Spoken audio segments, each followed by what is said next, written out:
કેમ છો વિદ્યાર્થી મિત્રો? ગઈકાલે આપણે અપઠિતમાં એક ત્રીજો એકમ જોઈ ગયા હતા, તે છંદ વિશે.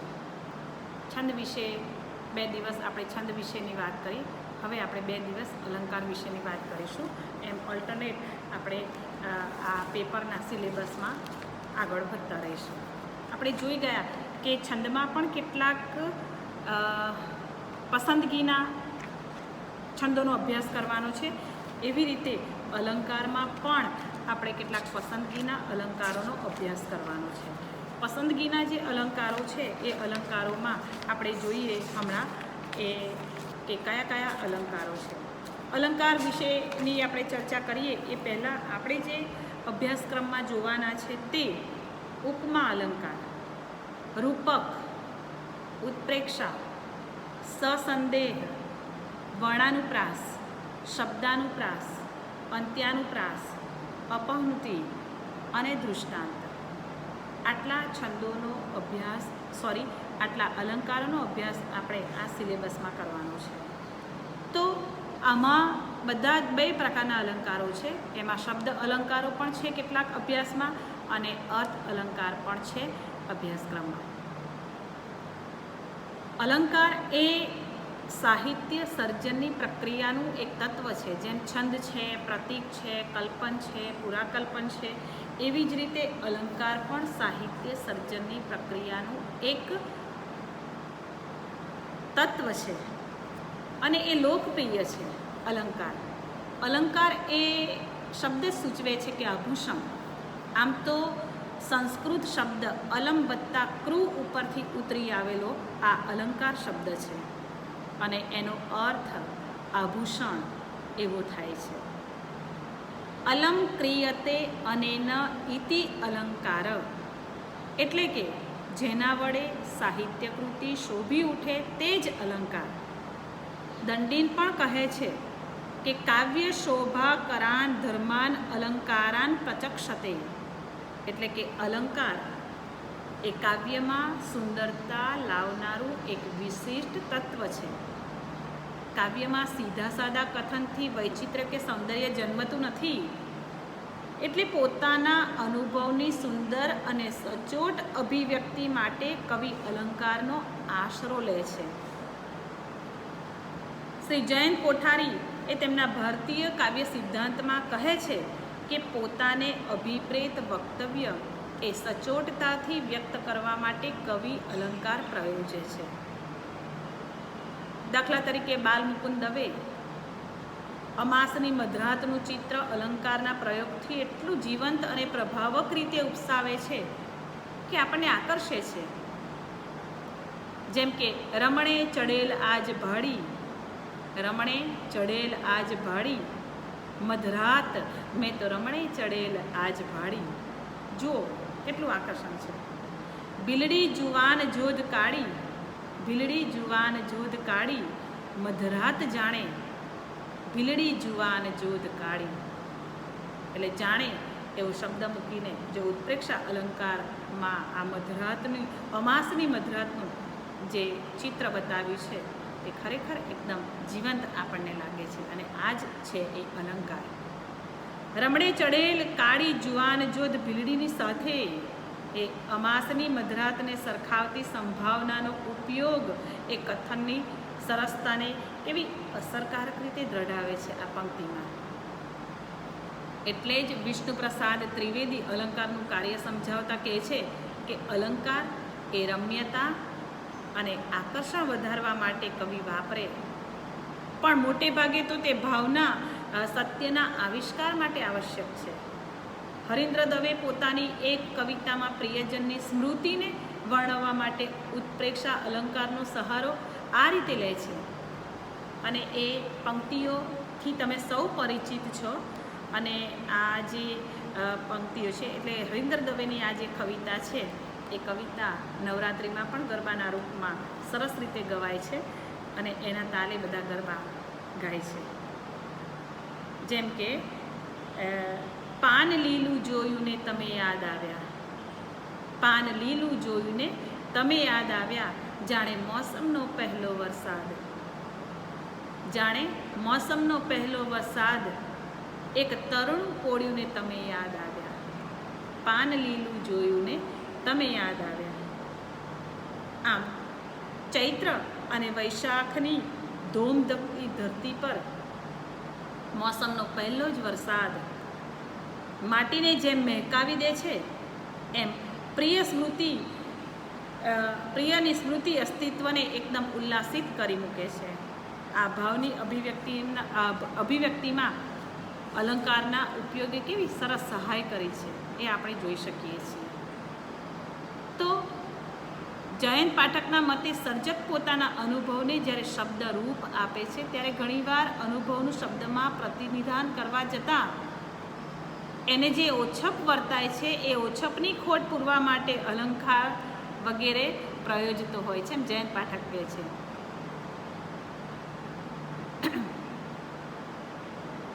જેમ કે પ્રણયની પહેલી સુકુમળ લાગણીની અભિવ્યક્તિ સુરેશ દલાલ એ ઉપમા અલંકારના ઉપયોગ સાથે આમ કરે છે કે ફૂલ પાંદડી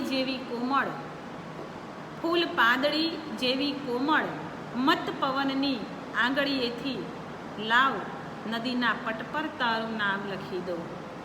તો કેટલી સુંદર અભિવ્યક્તિ અહીં આગળ સુરેશ દલાલે ઉપમા અલંકાર અને થી કરી છે. એ જ રીતે ટૂંકી છતાં સુદૃઢ જિંદગીને જયંત પાઠક સોનેટ સાથે સરખાવતા કહે છે કે જિંદગી સોનેટ જેવી જોઈએ, ટૂંકી છતાં દ્રઢ બંધ. આમ દેહના એટલે કે શરીરના શણગારની જેમ કાવ્ય અલંકારને કાવ્યના શણગાર માનવામાં આવ્યા છે અને એને કાવ્યના આત્માના ઉપકારક ગણ્યા છે. મમ્મટે કહ્યું છે કે કાવ્યમાં અલંકારનું સ્થાન એ હાર વગેરે જેવા આભૂષણ જેવું છે. પણ મમ્મટનો આ મત ચિંત્ય છે અથવા અલંકાર પ્રક્રિયાને એ મર્યાદાથી બાંધે છે એમ કહી શકાય. સ્ત્રીના શરીર પરના અલંકારો એ શરીરના ભિન્ન પદાર્થો છે, જ્યારે કાવ્યના એટલે કે કલાકૃતિના અલંકારો એ બહારથી આણેલા પદાર્થ નથી, પણ કલાકૃતિની સુરેખ સંરચનામાં એ ઓતપ્રોત હોય છે. એટલું જ નહીં, પણ કલાકૃતિની સમગ્રતામાં ઓગળી ગયેલા હોય છે.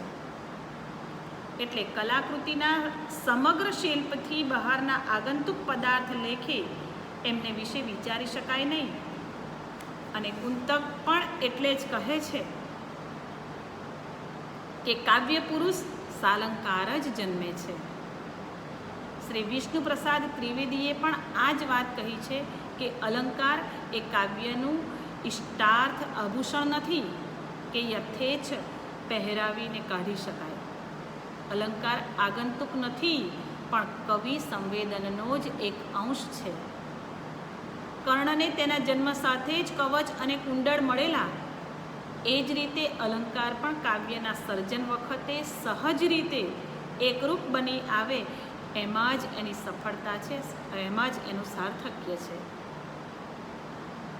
કેટલીક કાવ્ય પંક્તિમાંના અલંકારને ખસેડવાનો પ્રયત્ન કરીએ તો કાવ્ય સૌંદર્યને ખંડિત કર્યા સિવાય એ શક્ય બનતું નથી. દાખલા તરીકે તને મેં ઝંખી છે યુગોથી દીખેલા પ્રખર સહરાની તરસથી, સુંદરમની પંક્તિ છે. ઝંઝાના ઝાંઝરને પહેરી પધાર પિયા, કાનના કમાડ મારા ઢંઢોળી જા. તો એ પણ સુંદરમની પંક્તિ છે. તો પ્રહલાદ પારેખની એક પંક્તિ છે કે નિસર્ગ જાણે ડુસકું ભરે છે. તો બાલમુકુંદ દવેની એક પંક્તિ છે કે આ કપૂર કાયા સરી જશે કોઈ ઝીલો જી, આ કપૂર કાયા સરી જશે કોઈ ઝીલો જી, પેલા ઉડી ચાલ્યા ધૂપ હો કોઈ ઝીલો જી. તો બીજી એવી જ બાલમુકુંદ દવેની પંક્તિ છે. ઊંચી તીણી સજલ દ્રુગમાં કાચ કેરી કણિકા, ઉપાડેલા ડગ ઉપરશા લોહ કેરા મણિકા. રમેશ પારેખની પંક્તિ છે. સળવળ વહેતી કેળ સમાણી લીલોતરીમાં તરતા ખેતર શેઢે સોનલ. સળવળ વહેતી કેળ સમાણી લીલોતરીમાં તરતા ખેતર શેઢે સોનલ, અમે તમારી ટગર ફૂલશી આંખે ઝૂલ્યા ટગર ટગર તે યાદ. ટૂંકમાં અલંકાર કાવ્યમાં પ્રયોજાય છે ભાષાનું સામર્થ્ય વધારવા માટે જ અને સૌંદર્ય તેમજ આનંદનો પ્રગાઢ અનુભવ કરાવવા માટે જ. સારી રીતે ઉપયોગમાં લીધેલો અલંકાર વક્રોક્તિ જેવો ચોટદાર અને ચમત્કૃતિપૂર્ણ થઈ શકે છે. એટલે કે એનો અર્થ એવો પણ નથી કે કવિતામાં અલંકાર સર્વે સર્વા છે. શ્રી યશવંત ત્રિવેદી એ કાવ્યની પરિભાષામાં કહે છે તેમ જો તે અલંકારનો ઉપયોગ કરે તો તેણે એટલે કે અલંકારે સમગ્રનો અંશ બનીને રહેવું જોઈએ અને તેણે જ સમગ્ર બનવાની ચેષ્ટા ન કરવી જોઈએ. આમ અલંકાર એ કવિતાની સામગ્રી અથવા ટેકનિક છે, કવિતા નથી. તો અલંકાર વિશેની આટલી વાત કર્યા પછી અલંકારના મુખ્યત્વે બે પ્રકાર પડે છે. એક છે શબ્દ અલંકાર અને બીજો છે અર્થ અલંકાર. શબ્દ અલંકાર એ માત્ર ને માત્ર શબ્દના આધારે જ રચાતો હોય છે. ગુજરાતીમાં મોટે ભાગે વર્ણાનુપ્રાસ, શબ્દાનુપ્રાસ એટલે કે યમક, અંત્યાનુપ્રાસ આ બધા જ શબ્દ અલંકારોના પ્રકારો, શબ્દ અલંકાર જે પ્રકાર છે એના બધા અલંકારો છે. તો અર્થ અલંકારમાં શબ્દયુક્ત વપરાય છે તો શબ્દ જ, પણ શબ્દયુક્ત પણ એની ચમત્કૃતિનો આધાર શબ્દમાંથી નીકળતા અર્થ ઉપર જ આધારિત હોય છે. એટલે એને અર્થ અલંકાર કહેવામાં આવે છે. એટલે જેમાં શબ્દનું પ્રાધાન્ય છે, માત્ર શબ્દ આધારિત છે, એને શબ્દ અલંકાર કહેવાય છે. અને શબ્દમાંથી નીકળતા અર્થનું પ્રાધાન્ય હોય એટલે કે અર્થ વધારે મહત્ત્વ ધરાવતો હોય તો એવા અલંકારને અર્થ અલંકાર તરીકે ઓળખવામાં આવે છે. શબ્દ અલંકારમાં આપણે જોઈ ગયા એ પ્રમાણે શબ્દાનુપ્રાસ, વર્ણાનુપ્રાસ, અંત્યાનુપ્રાસ જેવા અલંકારોનો સમાવેશ થાય છે. જ્યારે ઉપમા, ઉત્પ્રેક્ષા, રૂપક, શ્લેષ, વ્યાજસ્તુતિ, દૃષ્ટાંત, અતિશયોક્તિ, સ્વભાવોક્તિ વગેરે જેવા જે અલંકારો છે એ અર્થ અલંકારો છે. એમાં અર્થનું, શબ્દમાંથી નીકળતા અર્થનું મહત્ત્વ વિશેષ હોય છે. તો આ બધા જ અલંકારોનો આપણે એક પછી એક પરિચય મેળવીશું. સૌથી પહેલાં આપણે જોઈએ તો તે છે વર્ણાનુપ્રાસ અલંકાર. એટલે કે શબ્દ અલંકારનો એક પ્રકાર તે વર્ણાનુપ્રાસ અલંકાર. આપણા અભ્યાસક્રમમાં બંને પ્રકાર, ત્રણેય શબ્દ અલંકારના જે ત્રણ અલંકારો છે વર્ણાનુપ્રાસ, શબ્દાનુપ્રાસ અને અંત્યાનુપ્રાસ, આ ત્રણેય આપણા અભ્યાસક્રમમાં છે. તો આપણે ત્રણેય અલંકારોને એક પછી એક જોઈ લઈએ. સૌથી પહેલાં આજે આપણે વાત કરીએ છીએ એ છે વર્ણાનુપ્રાસ અલંકારની. વર્ણાનુપ્રાસ અલંકારમાં વર્ણ કેન્દ્રમાં છે અને વર્ણ એટલે અક્ષર. જ્યારે કોઈ પંક્તિમાં, વર્ણાનુપ્રાસની હું તમને વ્યાખ્યા આપું તો જ્યારે કોઈ પંક્તિમાં કે કથનમાં એકનો એક વર્ણ, એકનો એક અક્ષર એ વારંવાર પુનરાવર્તિત થતો હોય એટલે કે વારંવાર આવતો હોય, વારંવાર એનું પુનરાવર્તન થતું હોય, એના લીધે ભાષા કે વાણીમાં સૌંદર્ય પ્રગટે છે અને ત્યારે તે વર્ણાનુપ્રાસ અલંકાર બને છે. બીજી રીતે એકદમ ટૂંકમાં કહીએ તો જે અલંકારમાં એકના એક વર્ણનું વારંવાર પુનરાવર્તન થતું હોય અને એમાંથી ચમત્કૃતિ જન્મતી હોય તો તેવા અલંકારને વર્ણાનુપ્રાસ અલંકાર તરીકે ઓળખવામાં આવે છે. આ વર્ણાનુપ્રાસ અલંકારને વર્ણ સગાઈ કે વર્ણ સાંકળી પણ કહેવામાં આવે છે. આ અલંકારના ઉદાહરણો આપણે જોઈએ તો કવિ કાંતની બહુ જ સરસ એક કવિતા છે જેનું શીર્ષક છે સાગર અને શશી. એમાંની એક પંક્તિ છે કે કામિની કોકિલા કેલી પૂજન કરે. તો તમે જો કે કામિની ક, કોકિલા એનો પહેલો અક્ષર ક, કેલી પૂજન ક કરે એનું ક. તમે જો કે બધામાં ક ક ક એ વર્ણ પુનરાવર્તિત થયો છે ને એમાંથી માધુર્ય એટલે કે સૌંદર્ય, માધુર્ય પ્રગટે છે, એમાંથી સૌંદર્ય જન્મે છે. ને આપણને એમ સાંભળવું ગમે છે કે કામિની કોકિલા કેલી પૂજન કરે સાગરે ભાસતી ભવ્ય ભરતી, ભાસતી ભવ્ય ભરતી, એ ભનું પુનરાવર્તન ઉપર કનું પુનરાવર્તન કેટલું સુંદર લાગે છે. એટલે કે આ પંક્તિમાં ક અને ભ વર્ણનું થતું પુનરાવર્તન અને પંક્તિમાં એને કારણે જ જન્મતું કાવ્યનું સૌંદર્ય એ વર્ણાનુપ્રાસ અલંકાર બનાવે છે. તો બહુ જ સહેલો છે આ વર્ણાનુપ્રાસ અલંકાર, અને શબ્દ અલંકારનો એક પ્રકાર છે, અને આમાં શબ્દનું જ વિશેષ મહત્ત્વ છે, શબ્દનું જ પ્રાધાન્ય છે, અને એટલે જ આ અલંકારને વર્ણાનુપ્રાસ તરીકે ઓળખવામાં આવે છે. આવા તો ઘણા બધા ઉદાહરણો આ પંક્તિના છે જ, કે જેમાં એકનો એક વર્ણ આવે છે અને એમાંથી કેટલું બધું સૌંદર્ય જન્મે છે. તો વર્ણાનુપ્રાસ અલંકારની કેટલીક પંક્તિઓ હું વાંચું છું, તમે સાંભળજો. હમણાં જ કહ્યું તે પ્રમાણે એક તો આપણે જોઈ ગયા કે કામિની કોકિલા કેલી પૂજન કરે એમ કનું પુનરાવર્તન. એવી જ રીતે પનું પુનરાવર્તન છે. પ્રભુના પ્રેમના પુષ્પો પરોવી, પનું પુનરાવર્તન છે. પ એ વર્ણનું પુનરાવર્તન છે. પ્રભુના પ્રેમના પુષ્પો પરોવી કાવ્યમાળા તું, બાલાશંકર કંથારિયાની ગઝલમાં આ પંક્તિ આવે છે. તો નરસિંહ મહેતાની એક પંક્તિ છે, એમાં પણ પનું પુનરાવર્તન કેવું છે કે પ્રીત કરું પ્રેમથી પ્રગટ થાશે, તો એમાં પણ પનું પુનરાવર્તન છે. હળવે હળવે હળવે હરજી, એ પણ હનું પુનરાવર્તન છે. તો નરસિંહ મહેતાના ઘણા બધા પદોમાં આવું સુંદર આ વર્ણનું માધુર્ય આપણને જોવા મળે છે.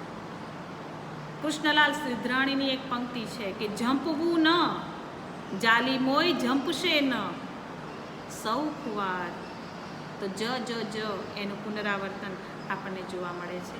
તો બોટાદકરની બહુ જ જાણીતી એવી મા વિશેની એક કવિતા છે, જનનીની જોડ સખી નહીં જડે રે લોલ.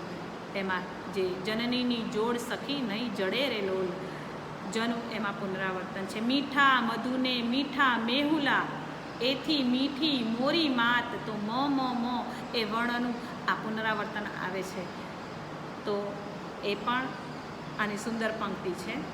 તો દયારા કાજળ કોર્યું તે કોને કહીએ રે, કનું પુનરાવર્તન છે દયારામની પંક્તિમાં. દલપતરામની કવિતામાં ઝૂકી ઝૂકી ઝાડના ઝુંડની ઝાઝી ઝાડી, એ દલપતરામની પંક્તિ છે, કાવ્યની પંક્તિ છે.